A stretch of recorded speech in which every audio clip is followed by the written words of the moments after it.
Es hora de ponernos al día con nuestros derechos. Por la vivienda digna, la recuperación justa y la justicia social, les damos la bienvenida a su programa Tus Derechos al Día. Bueno, gente, saludos cordiales. Estamos una vez más aquí en Tus Derechos al Día, este espacio creado por Ayuda Legal Puerto Rico y donde hablamos distintos temas de política pública. Esto lo estamos grabando 31 de octubre, así que estamos todas a medio disfrazar.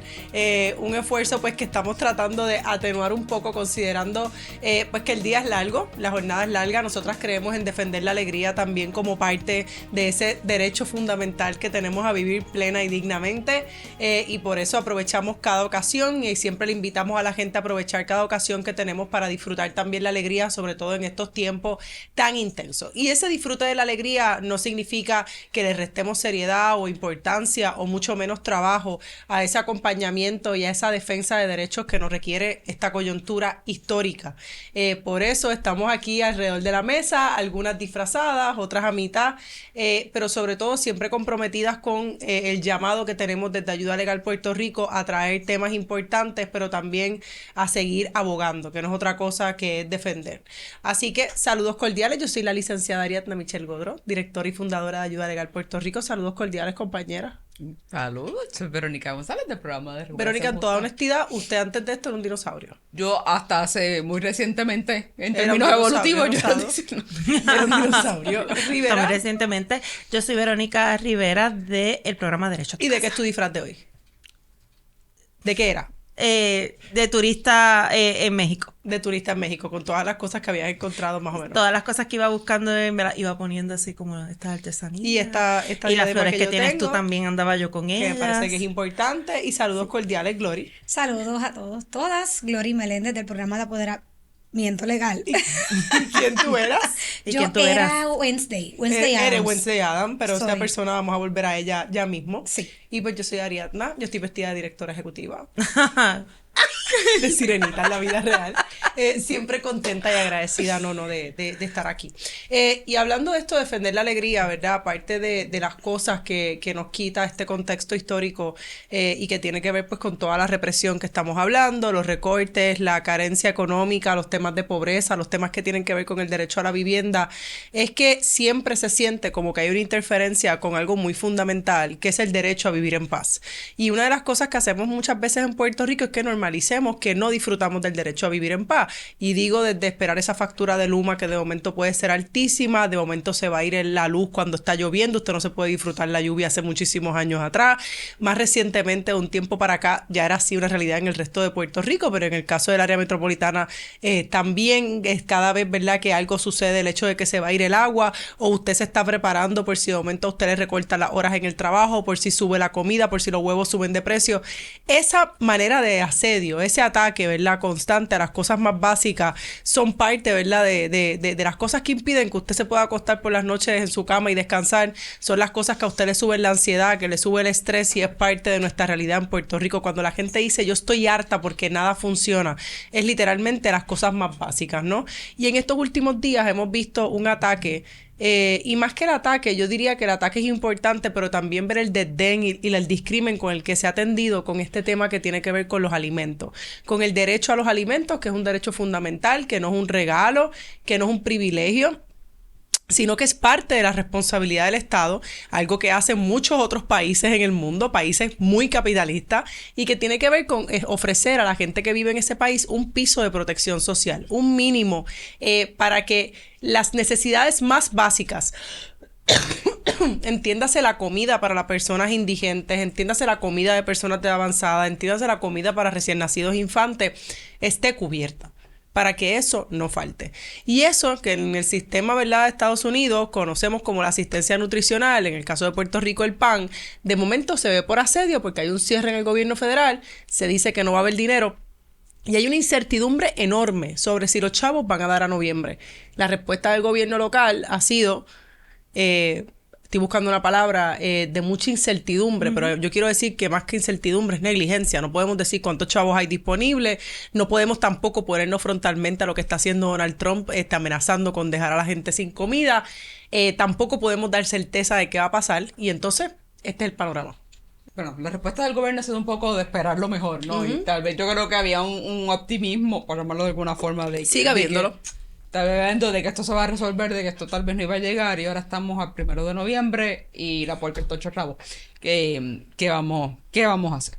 Y eso se enfrenta, digo, además de optimismo, que encuentra yo creo que un terreno fértil en las percepciones que hay mucha de nuestra población de que la gente que coge el pan son vagos, son mantenidos. Le hablamos de mantengo cuando hablamos de este tipo de cosas, ¿no? Que horrible, por supuesto.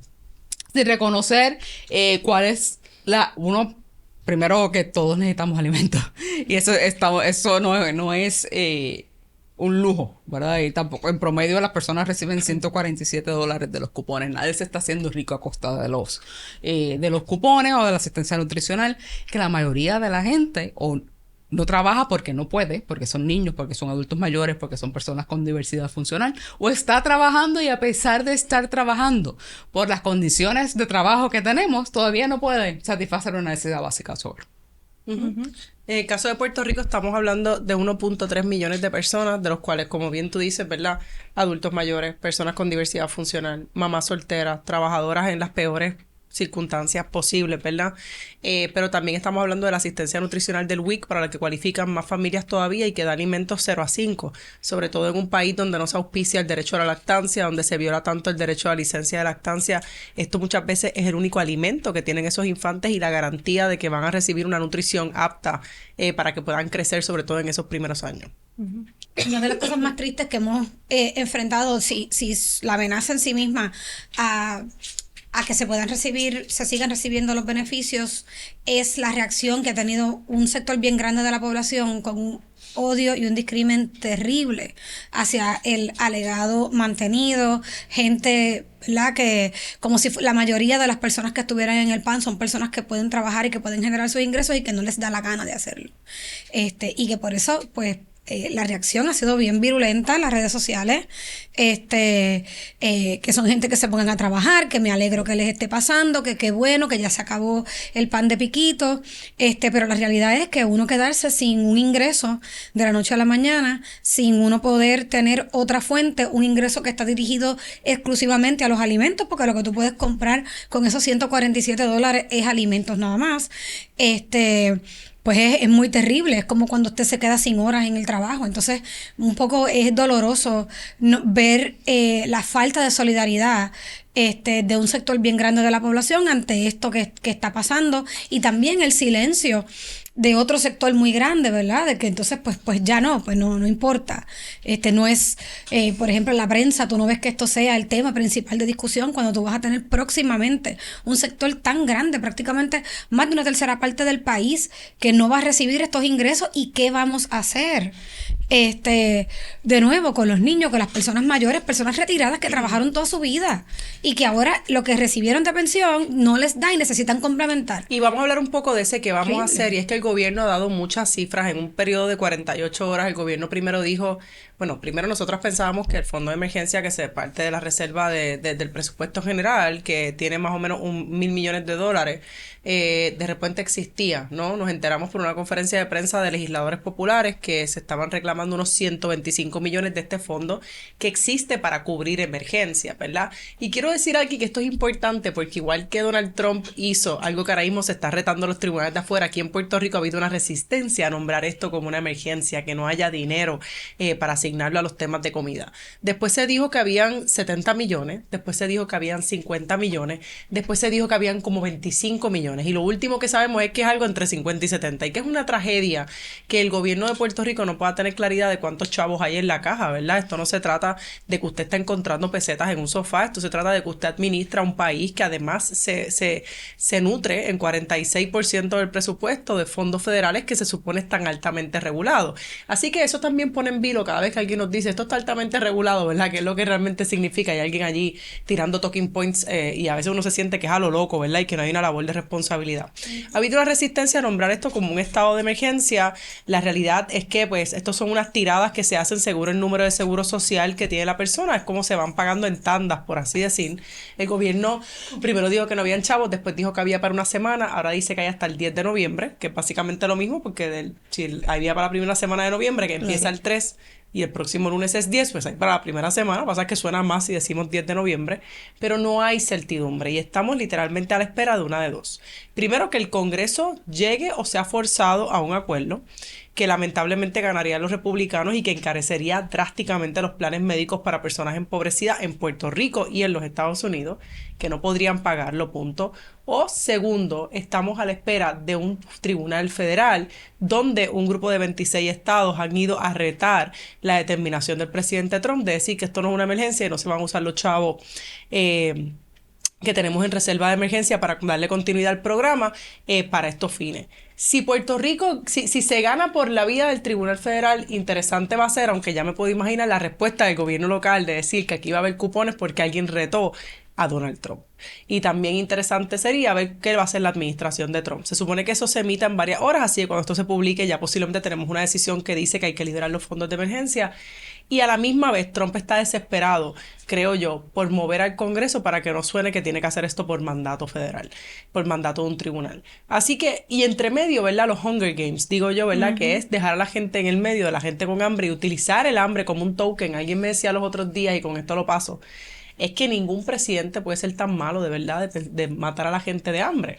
Pero esta es la misma persona que hace 2 semanas atrás estaba en el parlamento de lo que se conoce como el Estado de Israel diciendo que 65,000 personas habían muerto para conseguir la paz y diciéndole Bibi a Netanyahu y riéndose con él, ¿verdad? Después de que el genocidio ya es mucho más allá que innegable e irreparable. Así que yo creo que esto no se trata de la bondad de la gente, de los escrúpulos de la gente. Creo que ¿qué hace el Estado, verdad? Cuando se está preparando para una catástrofe, que no vale hacer, ¿verdad? Como los deditos, esos que vemos por ahí por Instagram. Y un poco uno se siente que uno tiene un gobierno que está así. Está así todo el tiempo. Y eso es una tragedia. Yo estaba pensando mucho en el tema del hambre y Puerto Rico y la cuestión colonial. Nosotras, de verdad que han sido años bien difíciles. Mi primera experiencia con incertidumbre de si iba a poder comer o no fue con María. Porque yo he contado esto antes, pero yo no me preparé para estar mucho tiempo sin electricidad y sin acceso a negocios, ¿verdad? Entonces, pues, de momento todo cerrado, todo acabado, pues fue la primera vez en mi vida que yo dije, bueno, va a llegar el momento en que tal vez no se consiga alimento. Y luego cuando la pandemia, también esa incertidumbre, que era una incertidumbre bien compartida, y siempre hago referencia, ¿verdad?, a esas consultas que nos hicieron de cómo solicitar el PAN, personas que se quedaron sin trabajo de un momento a otro. Y yo quisiera pensar, quise pensar que esas experiencias iban a abrir una ventana de entendimiento, ¿verdad?, entre las personas que estamos vulnerables a que estamos a ley de que perder un trabajo para estar en unas situaciones de una situación de extrema precariedad, para asegurarnos vivienda, alimentación, salud, etcétera. Y veo que todavía hay trabajo por hacer. Creo que el hecho de que no sea el tema principal habla de esa falta de reflexión y de la poca memoria colectiva que tenemos, ¿verdad? De la necesidad de organizarnos a través de algo que es tan esencial, que es el tema del acceso a la alimentación. Así que eso es lo primero, porque le he estado dando mucha cabeza al asunto, entre la frustración y también tratando de entender, ¿verdad?, por qué algo que es tan esencial de repente puede quedar tan invisibilizado, y obviamente pues todos los caminos conducen al tema del discrimen y al odio social y mal y que mal mucho dirigido. odia al país a los denominados los copuneros. Pero es una cosa como extraña, ¿verdad? Porque primero somos un montón de personas, o sea, de la población que utiliza que participan del programa, pero también, y lo estaba diciendo a Gloria, o sea, siempre que yo voy al supermercado, yo me topo con personas que están utilizando el PAN, ¿verdad? Y ya, o sea, es parte es una cuestión bien cotidiana, es parte de nuestra realidad como pueblo, pero sin embargo todavía persiste, ¿verdad?, esa idea de los otros, las otras son las que necesitan eso. El tema del mantengo nos ha perseguido, y mi expectativa sería que cuando hablemos de esa forma, ¿verdad?, que hablar de mantengo, que es una cosa con tanto desprecio, también habláramos, ¿verdad?, de quienes nos han traído hasta aquí. Y seguimos desde el principio de este gobierno, hemos estado hablando de la tormenta perfecta, que es tener a Jennifer González como gobernadora y a Trump como presidente, y siguen surgiendo los ejemplos de cómo esa tormenta, ¿verdad?, nos está llevando enredados, la forma en que el gobierno de Puerto Rico recibe los cantazos del gobierno federal de esa forma tan arrodillada, ¿verdad? Tan como si no hubiera un problema. O sea, no es la primera vez que nosotras nos confrontamos con que vemos que hay una emergencia o por ahí viene una emergencia y el gobierno de Puerto Rico se encarga de minimizarla. Y nos ha pasado reiteradamente cada vez que ponemos sobre la mesa, mira, esto puede pasar o esto está pasando, ya sea con el tema de la inmigración, ya sea con el tema de la falta de preparación ante los desastres. Ahora mismo estamos en octubre y vemos lo que acaba de pasar en Jamaica, en Cuba. Por lo tanto, o sea, eso está ahí, esa precariedad está ahí y el gobierno lo que hace es o minimizarlo y sí, lo resuelve así. Un día hay tantos millones, al otro día hay el doble de millones, a veces hay programas abiertos, a veces están cerrados. Es una mediocridad, pero también nos está pasando factura lo que también ya habíamos hablado aquí, de la forma en que Jennifer González ha ido conformando su equipo de trabajo. Entonces todo, y lo traigo porque nosotros hemos venido hablando, ¿verdad? Si nosotros nos sentáramos a ver todos nuestros programas, es como si todo se une y todo tiene ese punto en común, ¿verdad? De esa combinación en la que no tenemos un gobierno que tenga un plan, que cuando ella decidió, mira, este va a ser mi equipo de trabajo, pues estas son las características que estoy buscando. Pues las características sí, ella fue bien consistente, personas que le fueran leales, que no le fueran a significar un problema, ¿verdad? Y en estos días, creo que era Rafael Lenín, estaba haciendo una entrevista a una funcionaria que decía que estaban los chavos que habían identificado el dinero y él decía, bueno, ¿y a cuál santo estás desvistiendo para poder cubrir porque esto? ese dinero no va a ser reembolsado, claro. Y ella no sabía mencionar de dónde había salido el dinero, no sabía decirlo, ella simplemente lo identificaron y yo me imaginaba esta imagen de un asistente diciéndole, conseguimos tantos millones en una notita y ella dijo, tenemos tantos millones, pero completamente improvisado. Y creo que ese es el problema y creo que siempre termino en lo mismo, ¿verdad? Nos toca a nosotras ver qué vamos a hacer, cómo nos vamos a organizar en cuanto a las situaciones que siguen pasando, porque son oportunidades, ¿verdad? Lo decíamos en la pandemia, esto es una oportunidad para cambiar las cosas. Todo lo que creíamos que era seguro no es seguro. En efecto, nos pueden encerrar, podemos perder todo, el trabajo, esto, lo otro. Eso puede pasar, pues vamos a hacer las cosas distintas. Y no, estamos en una situación de nuevo de mucha precariedad y no veo que haya como que una reacción desde la sociedad no gubernamental para atenderlo. Yo creo que el panorama es bastante complicado porque tenemos a la misma vez que hemos visto un aumento bien considerable en los alimentos, estamos viendo también un aumento en la energía eléctrica que a su vez encarece los alimentos, tenemos un montón de empleados federales que no están cobrando, y entonces ahora esta salvaguarda también está en juego. Entonces el panorama es bien complejo con una cosa bien básica, que es la alimentación. Uno tiene que comer 3 veces al día, lo estábamos mencionando en la oficina, porque aunque es una cosa tan obvia, es una cosa que, o sea, es la crisis por 3, porque cada día tiene 3 crisis, por lo menos, ¿verdad? ¿De dónde voy a sacar la comida? Yo no sé, ¿verdad? Nosotras tenemos que apoyarnos y a la misma vez que tenemos que apoyar a la gente que tenemos cerca, a nuestros familiares, pero y tenemos que ser unos con otros, con nuestros vecinos, que son las personas adultas mayores, pero a la misma vez va a tener un impacto que también lo habíamos hablado en la oficina y se ha discutido en los medios, agregado, porque mientras nosotras y nosotros y la gente vaya dedicando recursos para poder suplir y ayudar a los familiares, a los vecinos, a nuestras comunidades, es dinero que no podemos destinar a hacer otro tipo de compras, otro tipo de inversiones y a seguir moviendo. Va a haber un estancamiento porque lo principal es la alimentación, y no podemos dejar a las personas que están al lado nuestro morir de hambre. Sí. Que es algo que ya está ocurriendo, porque claro. todavía no han empezado a cortar los fondos, ¿verdad? O sea, los cheques que no se emiten. Y ya hay problemas de personas accediendo a alimentación. Ha habido este año el Banco de Alimentos ha dicho cómo la demanda ha sido mayor y ha sido más difícil suplir esa demanda, ¿no? Así que venimos arrastrando un problema en parte por el aumento de los alimentos, por el aumento de las rentas, en aumento de los costos de vivienda, el aumento de la gasolina, el aumento en todo. Me siento bien señora diciendo esto, pero todo está más caro. Todo está caro. Todo está caro. Y eso tiene efectos más acumulativos. Seguimos perdiendo, sin hablar de seguridad alimentaria, cuando en este país apenas se produce comida y seguimos perdiendo terrenos agrícolas que podrían ser fuentes, es bien difícil ver una solución. Sí, te hay que decir que en Puerto Rico a veces pensamos que no hay hambre. O decimos, ¿verdad? Que la gente se ayuda entre ellos y por eso no hay hambre. Y eso es cierto. Pero es que tal vez tenemos una imagen del hambre, de la hambruna, de esos anuncios de World Vision que veíamos cuando era chiquito, ¿verdad? Y cómo se ve esa hambre, el hambre. Pero el hambre a veces no es no comer por semana. Es la mamá que dice, no, yo no voy a cenar porque no tengo mucha hambre. Porque la realidad es que no hay comida para que todo el mundo coma, ¿no?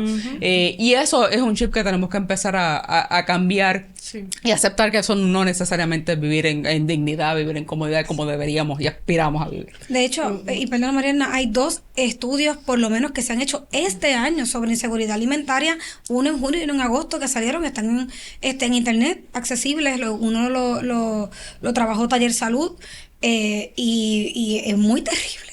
Es una cosa muy terrible, así que, ¿verdad? Les invitamos a que puedan explorar ese estudio, las conclusiones. Fíjate, ha sido importante porque hemos estado en medio durante todos estos días hablando sobre este tema de la importancia del pan y haciéndole, yo creo que un poco también ocupando narrativa, porque es muy fácil, ¿verdad? Las narrativas que tienen que ver con castigar a la gente por el mantengo, que el mismo sistema se beneficia tanto de él, ¿no? Y que el sistema ha capitalizado tanto sobre él, ¿verdad? Una de las cosas que yo hablaba hace poco es que si aquí se logra el plan de la administración de Trump de poner un tiempo límite de 2 años de residenciales públicos sección 8 y se acaba el PAN o se limita el PAN, aquí los resultados electorales van a cambiar drásticamente porque el sistema se ha beneficiado, ¿verdad? Pero ¿a costa de qué? ¿A costa de qué? Y con quiénes, ¿verdad? En el medio.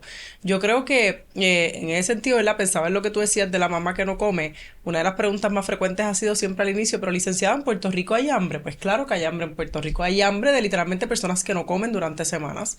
Estos casos, por ejemplo, que de momento compañeras como Silvia Verónica Camacho reportan, parecen casos excepcionales de historia humana, pero esta es la vida real, ¿no? De mucha gente en Puerto Rico que no tiene los alimentos o que se alimenta con lo que sea que liquiden en la farmacia o con lo que liquiden Platanutres, ¿verdad?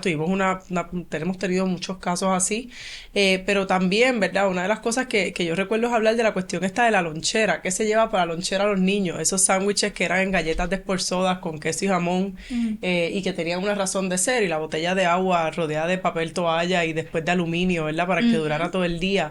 Eso también tiene mucho que ver con inseguridad y yo me he dado cuenta que hay un poder de hablar de los alimentos, que tú te llevabas en la lonchera o que te llevaban de merienda, ¿verdad? Eso es bien importante. Y en Puerto Rico, pues la gente compra comida con cupones. Cuando compra comida se le criminaliza porque compra comida poco saludable, pero es que 140 pesos no da para mucho más, ¿verdad? Y entonces ahora que no van a poder comprar, pues qué bueno que te está pasando, o he leído mucho que se busquen un trabajo, ¿verdad? Como si la pobreza fuera una puerta, que tú abres la puerta y saliste de la pobreza, ¿verdad? Por intencionalidad o porque te empujaron, así no funciona.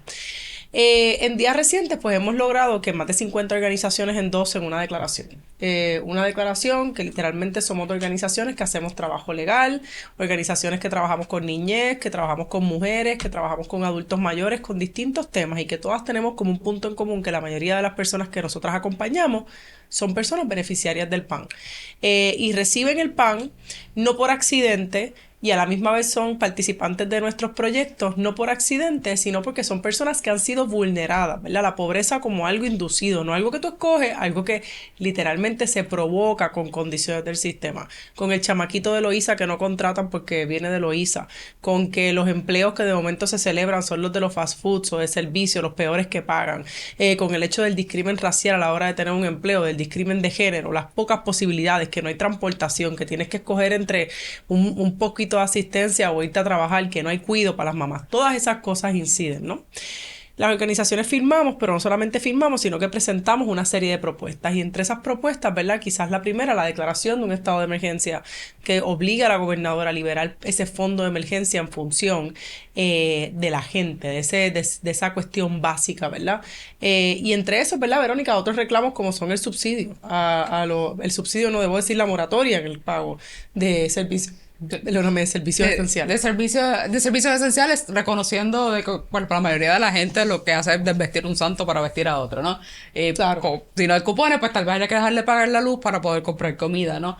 Pues para crear una moratoria que pueda permitir eso, asegurar otras fuentes de alimentación, porque incluso si se aseguran el dinero para el pan en las próximas 2 semanas, para el próximo mes, la fecha que sea, la verdad que muchas personas reciben asistencia de múltiples programas, como puede ser el TANF, como puede ser el QUIC, como puede ser los alimentos en los comedores escolares. Así que hay que asegurarse que todas esas líneas de alimentación estén fortalecidas y si no pudiera estarlo, asegurarse que haya un mecanismo en que se pueda distribuir alimentos a las personas, un lugar donde puedan ir a buscar un plato de comida caliente, a buscar una compra o algo, por lo menos una compra básica para cubrir esas deficiencias que pueden ir mucho más, o pueden ir más allá del pan.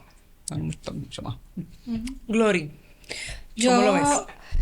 Lo que estábamos hablando de los reclamos esta semana, había, ¿verdad? Son varias cosas que hemos estado trabajando.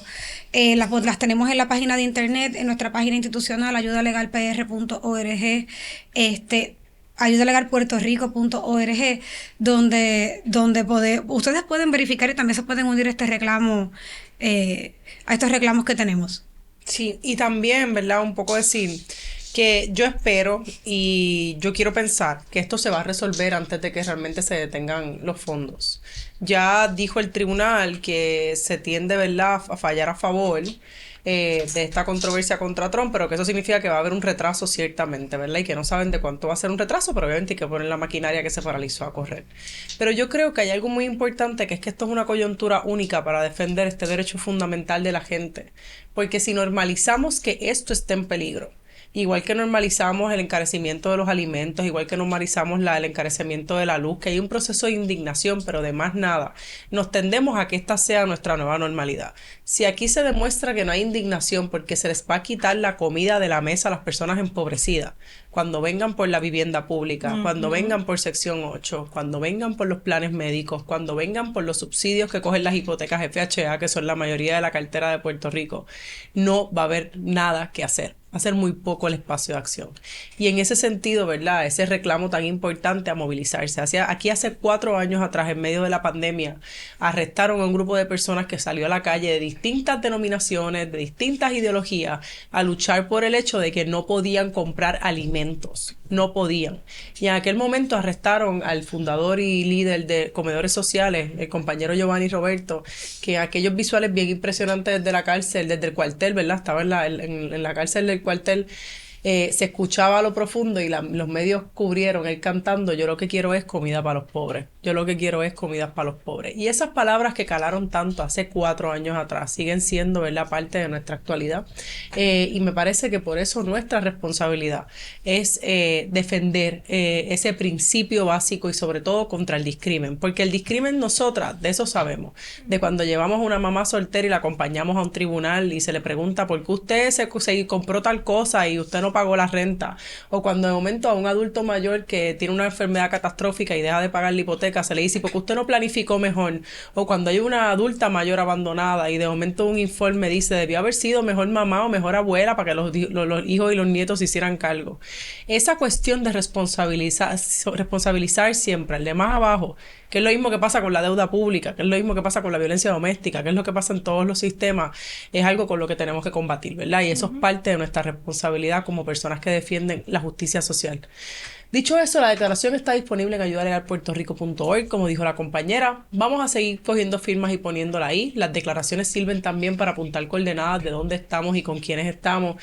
Y como dijimos desde el inicio, esto es un año de insistir, resistir, pero de avanzar también. Y se avanza cuando se pueden hacer frentes comunes sobre temas de los cuales es bien complicado hablar, aunque no debería hacerlo. Dicho eso, compañera, después de aquí yo espero que ustedes se disfracen. No hay nada mal en disfrazarse y en el goce de esto también. Eso no quita lo cortés, no quita lo cabral, decían por ahí. Pero ahorita deja ver tu dinosaurio. Saca el dinosaurio para demostrar. Sacaste el dinosaurio y yo creo que defender ese derecho a la alegría. Rosita, me encanta. Ese derecho a la alegría que a veces molesta tanto a alguna gente, ¿verdad? Que la gente mientras está viviendo solamente tenga alegría. Y pienso en los niños que disfrutan, en los veranos, en las piscinas, en las mamás que sacan tiempo y le dan dulces a los niños son niños. Y yo creo que tenemos que defender también el derecho derecho a la alegría como parte fundamental de lo que somos. No solamente en el día de Navidad o en el brindis del bohemio, sino a lo largo de todo el año. Así que dicho eso, gente, gracias por escuchar.